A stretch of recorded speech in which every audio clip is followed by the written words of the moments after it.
All right, well, now we got another awesome power couple coming up here, going to share with us. I cannot wait to hear this because I missed this in your Clarksville training, so I heard it was spectacular. So please welcome Ambassador Diamonds, Jaree and Jaree Kneller.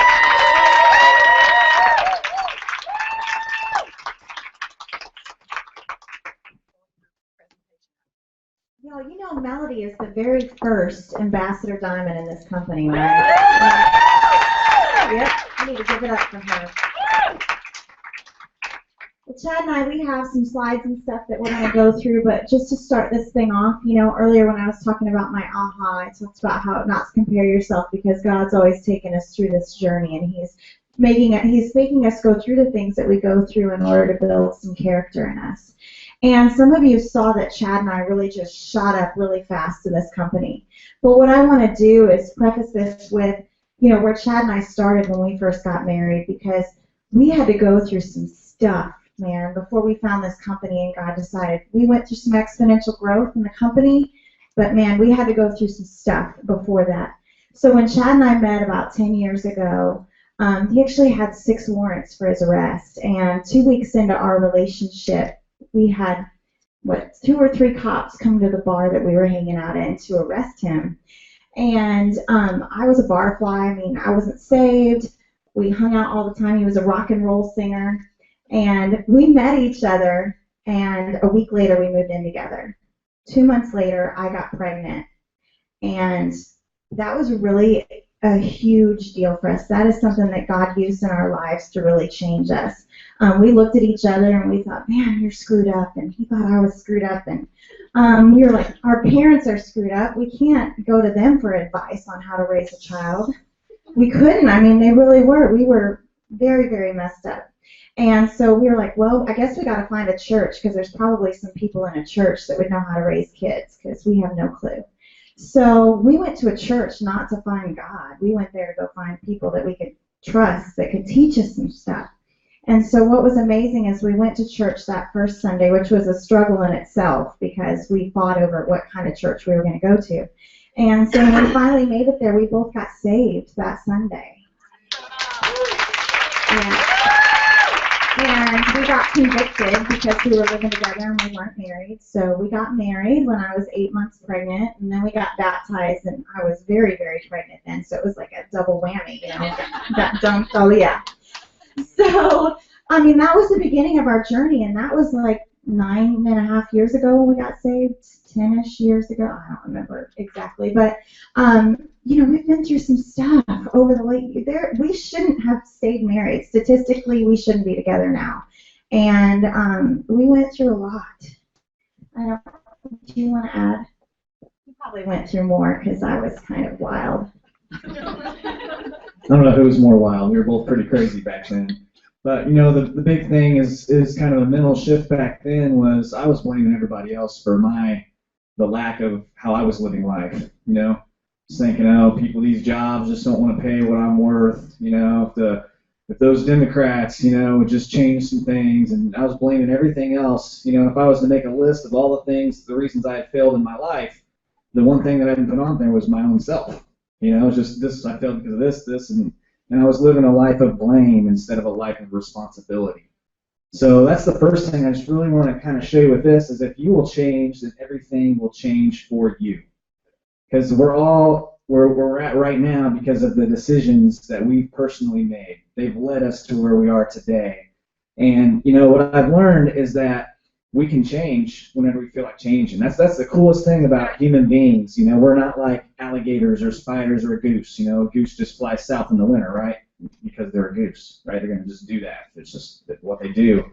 And we can change our perspective. We can change our grid. We can change our paradigm anytime. And that's kind of what we want to talk about today. It's kind of like we're all in our own sailboat, you know? Just picture yourself sitting in a sailboat and we're floating along. You know, we have all these winds that are blowing on all of us, right? We've got the winds of opportunity, the winds of challenges, the winds of success, the winds of failure, all these different things that are the winds. But the winds don't matter. What matters is the set of the sail. And so today we want to talk to you about how we can each set a better sail in our lives, not just for it works, but just for life. how we can move forward. So we're going to get into some of this stuff. So the first thing is, to be successful in networks, you really got to kind of understand what it means to be a leader, okay? And there's a lot of different definitions of leaders, but here's a couple that I really like, especially the second one here, being the person that others will gladly and confidently follow. When you look in the mirror, you got to ask yourself, am I the kind of person that others want to gladly and confidently follow? And if not, then become that person. Just choose to become that person. John Maxwell has some amazing books. He's got one called The 21 Irrefutable Laws of Leadership. That's great. Another one, Developing the Leader Within You. So those are two really good books. Key driving philosophies, some of the things that drive us. The philosophies are important because that is what is going to motivate us each and every single day. So when you look at some of these, people don't care how much you know until they know how much you care. Would you guys agree with that? That's right. So important. That's important with It Works too. That's what's going to happen. People are going to join you when they feel like you care about them. So when you talk to people, don't talk to them from a selfish standpoint like you need to join my business so you can help me get my $10,000 bonus. Right? That's not going to motivate anybody. You want to ask them questions like, what could this business do for you? What are your goals building your business? And focus on helping them with their businesses. And then I love the Yoda one, do or do not. There is no try. A friend of mine asked one time, he said he dropped a pen on the floor, and he said, are you going to pick up the pen, or are you going to try and pick up the pen?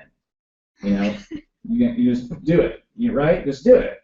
Like Nike says, right? Just do it. So when we decide, you set a goal with It Works, and you just decide to do it. That one quality decision, like Blair always talks about.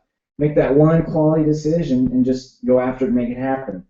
So 4 types of knowledge, and I'm going to pass it back to Jaree and let her talk about a couple things. But this is what everyone goes through in their It Works business. Knowledge is power. You guys ever heard that before? That knowledge is power? So the first kind is the product knowledge. That's where your brand new distributor, what's the first thing you should do? Training Academy. Training Academy, right? Raise your hand if you have not looked at the Kurt Training Academy yet. You guys don't want to raise your hands, do you? I know there's a few of you in here, but that's the first thing. That's how you're going to get your product knowledge, is doing that. And then once you have the product knowledge, you're going to go into the activity knowledge. Wisdom is knowledge properly applied, right? You have to go out there and actually do the thing. So we learn how to do it. We watch the training videos, learn how to do a party, go to a party, and then you have to apply that knowledge. And then along the way, while you're applying that, you want to definitely do the third part of knowledge, or the modeling knowledge. And that's where you got to get around successful people. You got to learn from successful people. And you guys are doing that. You're here today. I can't believe there's any, I thought there would just be standing room only, but some people had excuses, didn't they?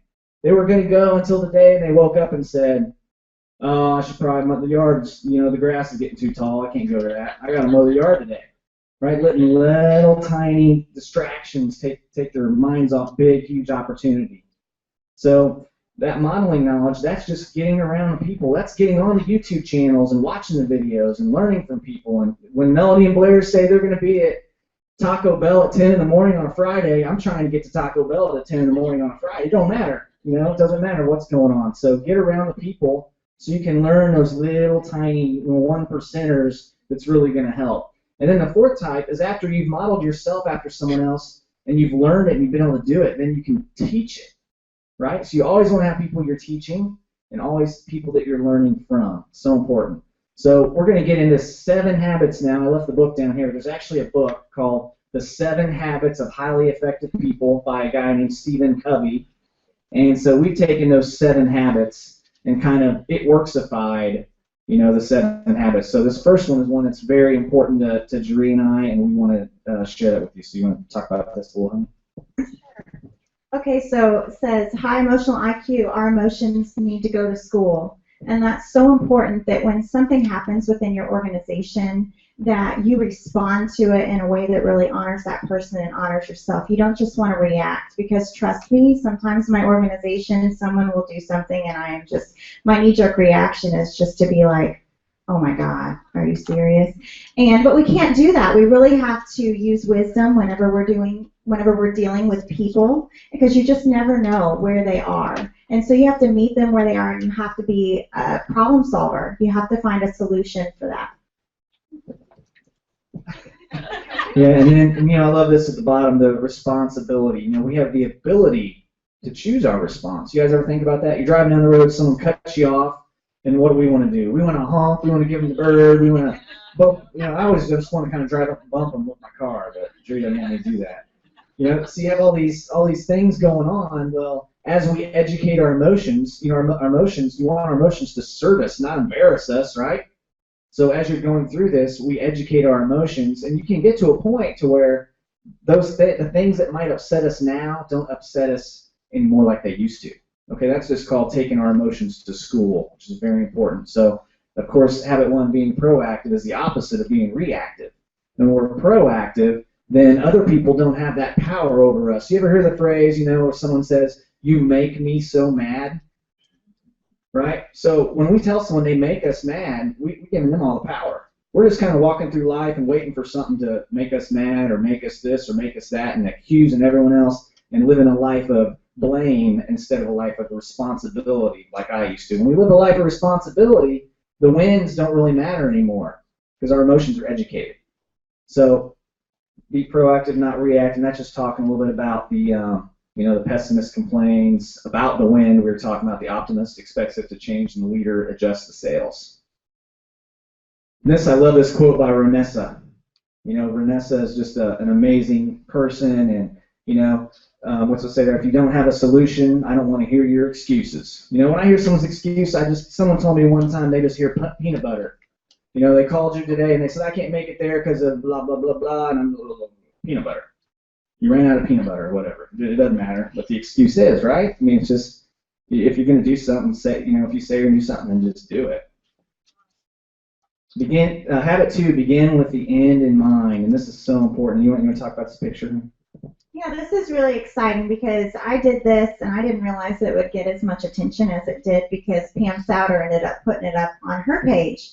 But we decided that, we believe that if you speak things into existence, that God will honor that. So I wanted to write it over my mirror because I wanted to be able to declare that over myself every day when I looked in there because I was always going to be brushing my teeth every morning or putting on makeup or doing whatever. So I would make it a habit. And it's actually still on my mirror.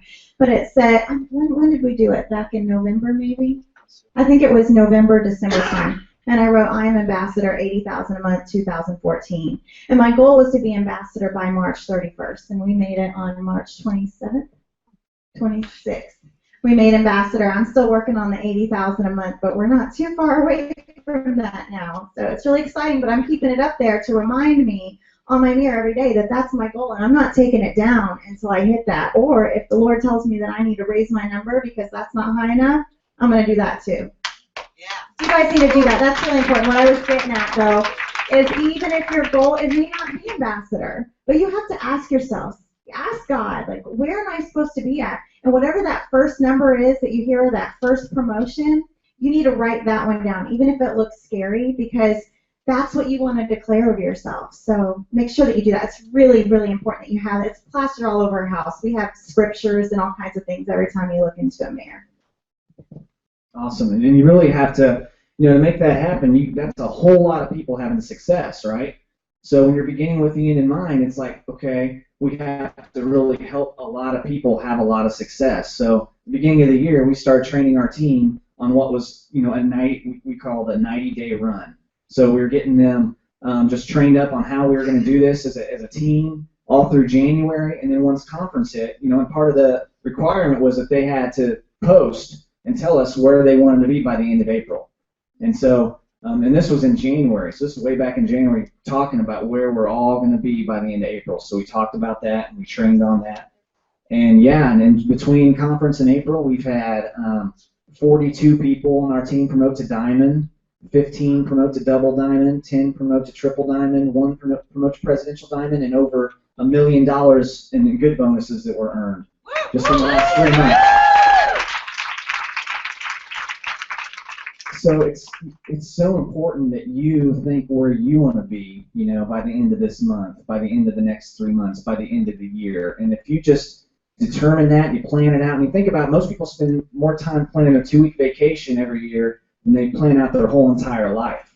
But if you look at Tina and Bubba, they're building a house right now. They had to have know what the house was going to look like before they started, right? They had to have blueprints. They had to think it's going to be this many feet. It's going to cost this much. All these sorts of things. If you treat your business like that, and you think you start on the end, you say, okay, here's where we need to be by the end of the year, and you back plan from that, then you'll find yourself right on track as you're going along.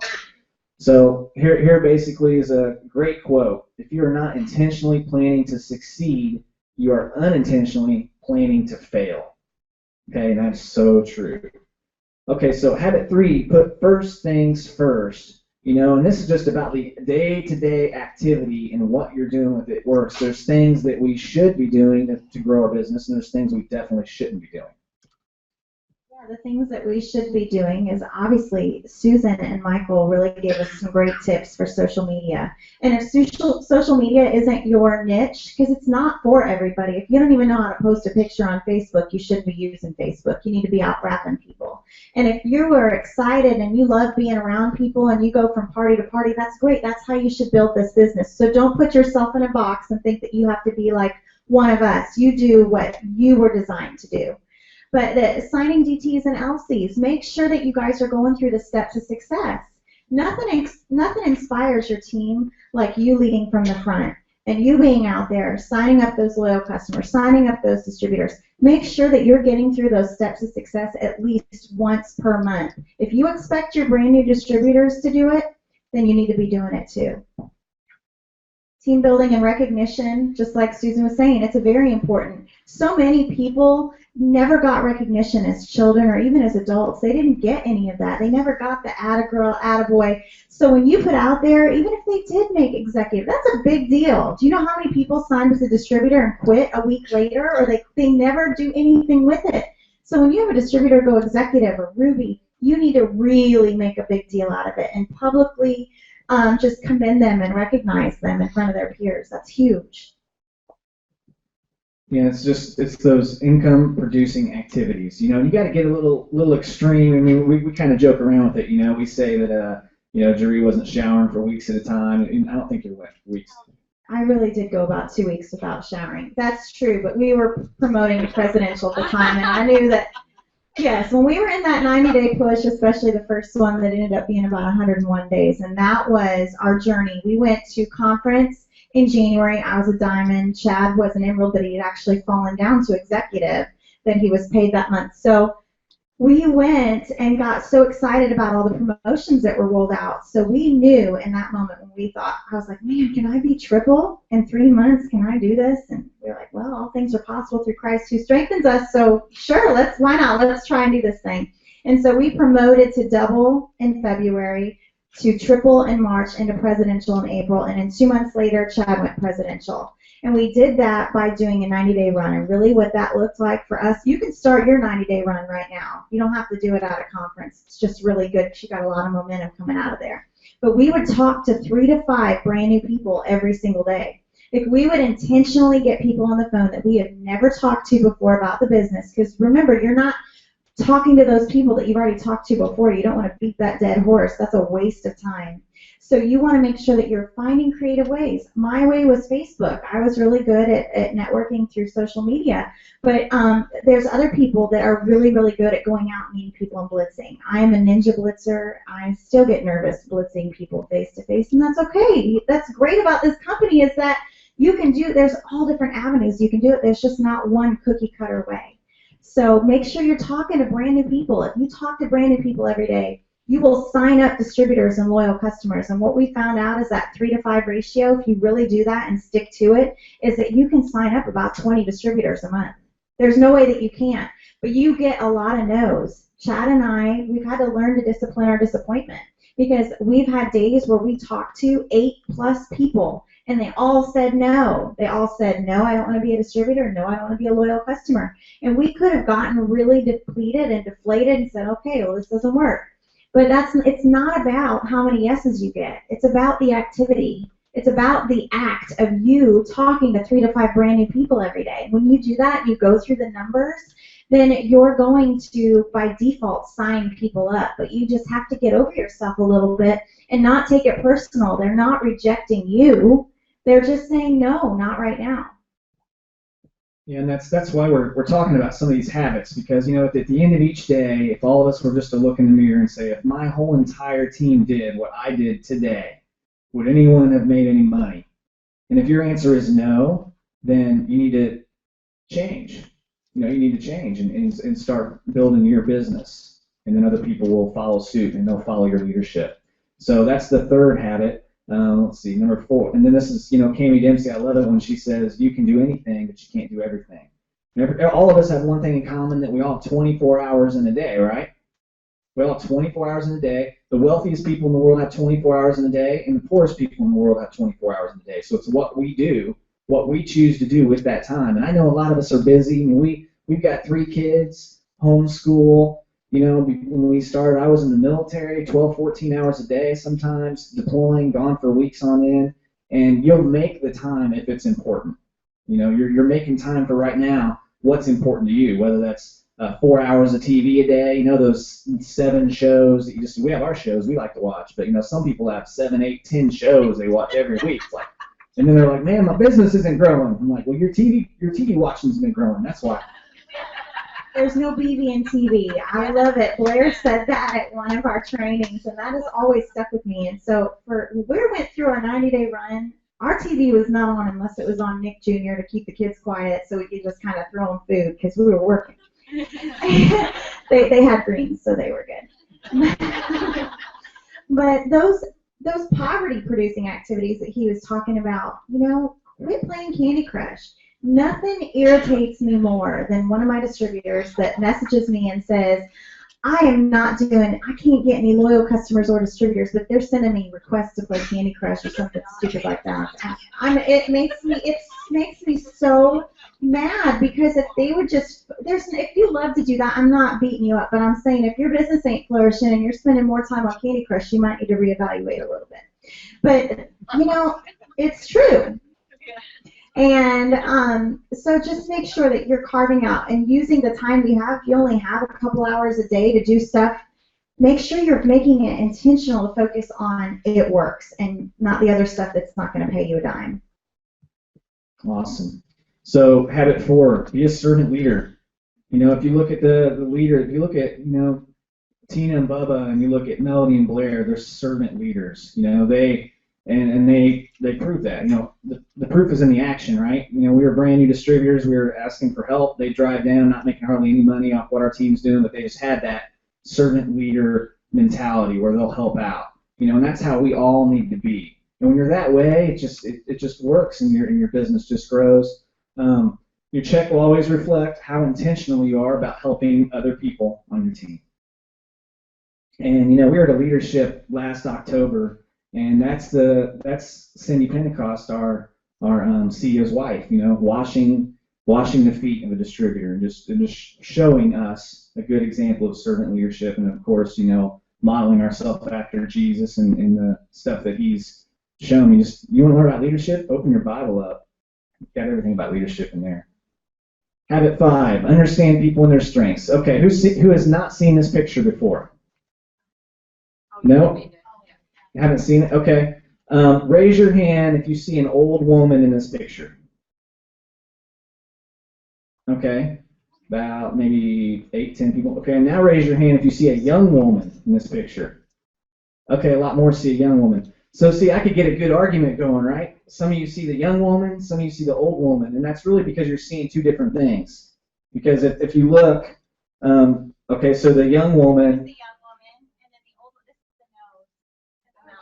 Yeah, see the nose and the mouth? Yeah. So, and she's got like the thing in here. Yeah. So the reason why we want to show this is because no one's wrong, right? If you see an old woman, you're right. If you see a young woman, you're right. No one's wrong. It's just how we perceive life, and it's how we perceive different things. And that's why it's important to understand people. That should be a habit.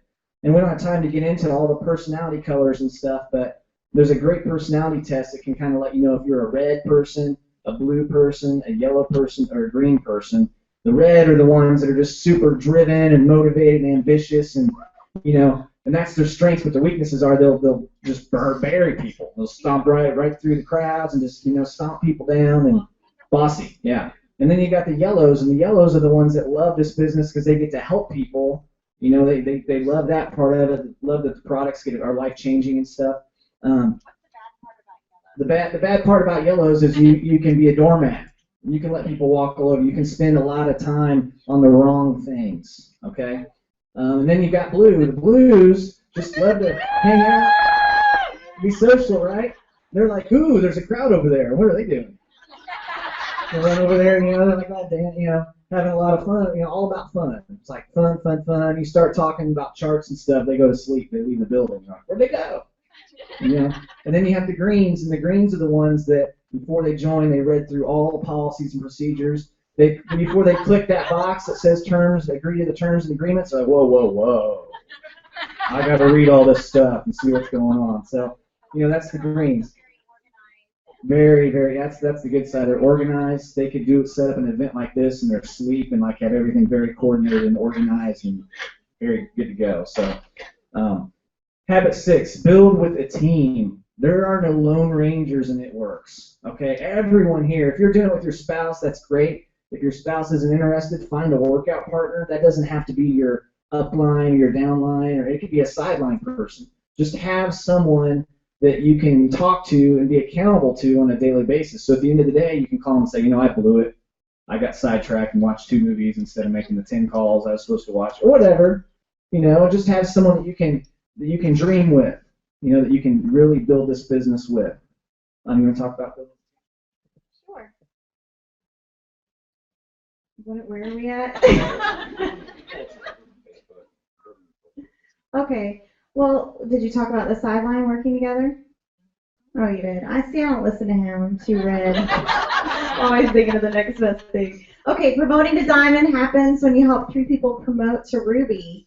That's really important because I know I'm very red, and so it was hard for me to really be a team player. That's been something learned for me, and it's been great having Chad as a yellow personality who just absolutely loves to help people, and he's taught me how important it is to not just want to be goal-oriented, which that's not wrong, to want to reach those high goals, but you've also got to remember that you're cultivating an atmosphere where you are really just helping people reach their goals too. And sometimes when you get to know these people and their stories, you find out what their whys are, and some of their whys are just heartbreaking. You know, we take for granted sometimes some of the things that we have, but when you hear a mama that just says, I want to be able to stay home with my baby. I don't want to have somebody else raise them. Well, I was spoiled because he was in the military, and the military afforded us a lifestyle for me to stay at home, but you forget about the heartbreak sometimes. So make sure that you're being intentional about helping those and so that they can reach their goals too. Awesome. And then the 7th habit, this is the sharpen the saw part. And, you know, leaders are learners. Leaders are readers. We're always trying to sharpen that saw and get to know more. And it works. You're wanting to split your time 3 ways. You're wanting to spend a third of your time doing personal production. And keep that in mind. A lot of people go out there and they'll build a team, or you'll get your first 4 or 5 distributors, and then you'll become a good cheerleader, right? You stop building on your own. You sit back and go, do what I did, go, go, go, right? And then you're like, why is nothing happening? You know, and then it's easy to start blaming again and go, oh, my people aren't helping me get my dreams. They should, get to work. And what's happened is you've changed because you stopped working. So you want to spend a third of your time working yourself on personal production, a third of your time supporting your team that you have in place, and then a third of your time doing the personal development. So personal production, again, the income-producing activities. Income-producing activities, so important. Blitz, wrap, repeat, steps to success, weekly, monthly. And then I put this in there. There's no party like third party, because this is an important part of It Works, because you don't want the whole deal to be about you, right? Because you might be successful in life already, and if the whole deal's about you, then someone who's not successful in life feels like they can't become part of your business, right? Because they don't have all the knowledge, they don't have all that. So you want to use what we're given in the kit. We're given the party pad, right? Because we know everybody that joins our team can read and point, right? If they can't read and point, they just need to recruit someone who can read and point and have them read and point for them. Okay, so you got the party pad, the Success from Home magazine. Again, just get someone to read. If you get someone to read through that magazine, are they not excited? Yeah, you get people. I think probably about 50% of people I've ever had read the magazine join as a distributor. So I mean, just get people to read the magazine. Your team will grow. There's a reason why that magazine comes with it. And then The other thing then is, we have the Blitz cards that come in there. Blitz cards are huge. That's why everything they give us in that kit, they give us notepaper to write important stuff on, right? So everything in there should be used. There's a reason why it's in there. Yeah, and then the last one is, the conference calls, the recruiting videos, and three-way calls. There's a lot of leaders that have really good recruiting videos out there for you to use if you don't have one for yourself. And that's a great way to expose someone. But what we love and what we train our team to do, which is, I believe, a big reason why we've had the success that we had, is the three-way calls. We do not bring a distributor in our business without putting them on a three-way call first. Why? Because we're training that distributor right now. When somebody's brand new in the business and they don't know anything about anything, that's actually a really, really good place to be. We love brand new distributors because they can legitimately say, you know what, I don't know the answers to your questions, but I'm going to put you on the phone with Chad and Jaree Kneller. They've been in this business for blah, blah, blah. They edify us, and then put us on the phone and let us answer all those tough questions. And then you're potentially training that person on the phone because they're thinking, oh, well, I don't have to know everything about being a distributor. All I have to do is use my upline. So it's a really great thing to get started. If you guys will just implement the three-way calls, you don't have to necessarily have a spouse that's in it and doing it with you. Chad is my workout partner. I three-way everybody to him. But if you have an upline diamond, a workout partner, somebody even sideline that you can share and do three-way calls with, that's really huge. And there's some really good scripts out there. Yeah, it's worked really well for us. When I think of our two people who three-way call us the most, it's our two top money earners in our team. So that just to show you something. They're already triple diamonds, and they're calling us, all putting us on the phone with people every single week, multiple people. So, and then the team production here, again, three-way calls, getting to events, motivating your team, 2 minutes, okay. And then personal development, read 10 pages a day, turn your car into a drive time university, put some stuff in there that's going to feed your mind, some positive stuff. Success on demand is good. Here's Mark just talking about, I love this bottom part, we love making the impossible possible and the uncommon common, because that's what's happening. That's what we're experiencing with this business. An Apollo rocket on the way to the moon, it's off track 97% of the time. So if you think about it, it's constantly drifting off track. It has to refocus, right? So to go back to the moon, that's how we should be with our business. So when we think about it, we plan, we do our plan, review our plan. We plan, we review our plan, or we do, and then we review. It's just a constant cycle that keeps us on track, so we don't get off track like that rocket. So 3 things I want you to take home with you today that you got to do in your business. You got to lie, you got to cheat, and you got to steal. Okay? Lie, cheat, steal. Does that sound good? Everybody? All right. So you want to lie in bed at night and think about the possibilities and what needs to be done for you to find your success. You want to cheat a little time away from the television and all those time wasters and the Candy Crush and all that. And you want to steal every good idea you can from those that have gone before us. It's okay to be a copycat if you copy the right cat. And I love Jaree's quote right here You've got a dream so big that God's got to step in and move on your behalf to make it happen. It's so true, you guys. Don't limit yourself to what your mind can think. Ask God, dream for something way bigger than you ever have, and then watch how He's going to step in. Like, that really happens. That's where faith steps in. Don't just believe for the little thing that you know could happen. Believe for that big thing, because God wants to meet you there and just show up and be that big God that He is in your life, just like He's done for us. Thanks, guys.